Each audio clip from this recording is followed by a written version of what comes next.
Well, good morning, my Galilee family and friends. This is Paula. Yep, it's another Friday. Hope you've had a good week.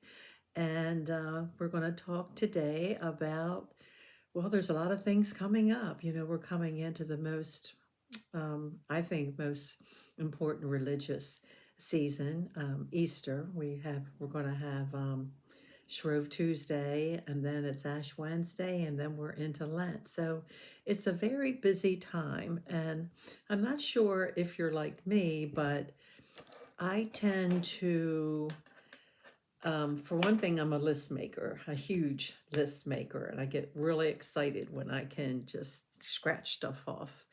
Um, and sometimes when the list is long, it can be stressful. And I've really been following this woman, Charla Fritz. She actually was our keynote speaker at the Christian Life Retreat. She's just a wonderful woman. And I get her newsletter. Um, and weekly, she sends devotions and things like that. And one I happened to see yesterday as I was going through my list and thinking about this needs to be done, this needs to be done. Um, and she had suggested using a timer because apparently she's the same way. And it's just hard to sit and meditate or think about, what you're supposed to be thinking about, knowing in the background you have all these things to do. So she suggested setting a timer like every hour and just for a couple minutes, but you stop no matter what you're doing. Um, Unless you're on a Zoom call, you can't do that. So anyway, I tried it, and then I just sat and I thought about God, and a couple times I have lot of little devotional books. I just would read one page, and I tell you, it made a difference. It made a huge difference. Then I was able to go and do more things, knowing that in an hour I was going to sit back and just breathe. And sometimes that's all I did. One time I just stepped outside on my screen and porch, and like I do, looked up into the sky, and I'm thinking, I don't see. When you just look up in the marvelous sky and think about God, I mean, it's the most wonderful thing, and it is very distressing.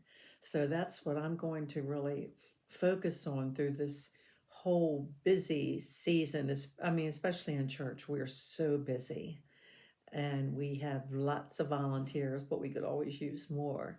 So I'm going to use that. And she also, though, had a psalm at the end. Not, yeah, it was a psalm. Us in the morning with unfailing love, that we may sing for joy and be glad at all your days. And that's what I did find just then, stopping and thinking about him did bring more joy, and actually joy in the things I was doing, because most of the things that we're doing right now for this season is for him. So it did make us feel better. And then I'd like to pull this one up on my Bible on the phone. Okay, so it's Isaiah. Put my crazy glasses on. Isaiah 40, 31.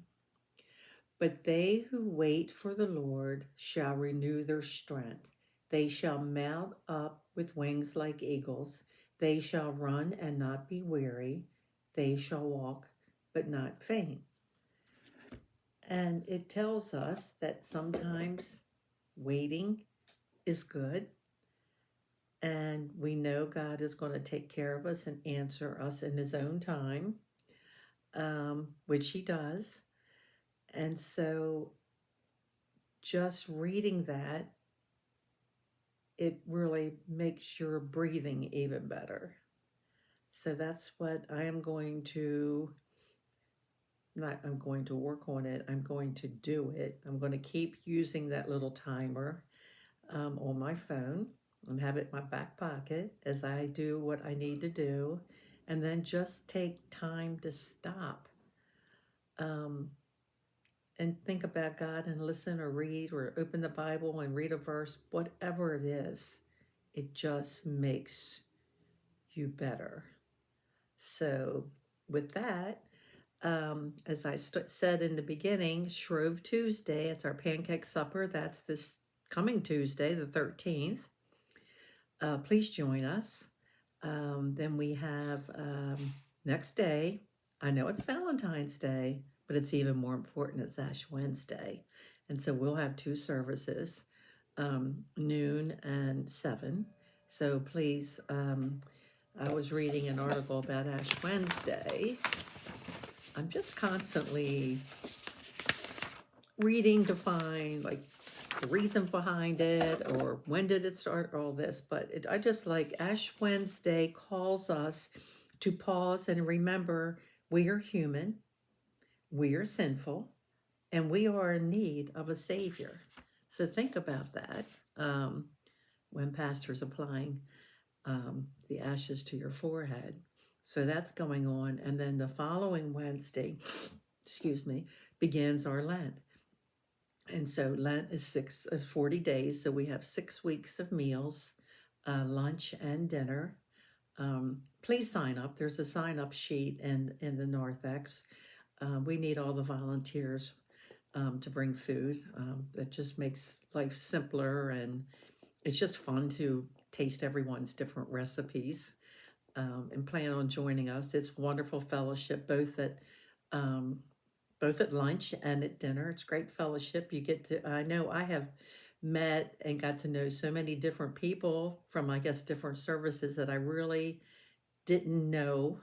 I knew who they were, but I really didn't know them. So that's another good thing about our dinners. Fellowship is wonderful. So with that, I do want to say hi to Sandra. You're always in our thoughts, and I really would love to meet you. It would be wonderful since your son lives here in Pasadena, I believe. I thought that's what it was. Boy, it'd be great to meet you in person or, whatever. But anyway, just let me, excuse me. I want to let you know that you are in our thoughts and you are loved. And if anyone has any doubt about anything, and especially if you don't think you are loved or whatever, you just have to look up. Until next time, bye.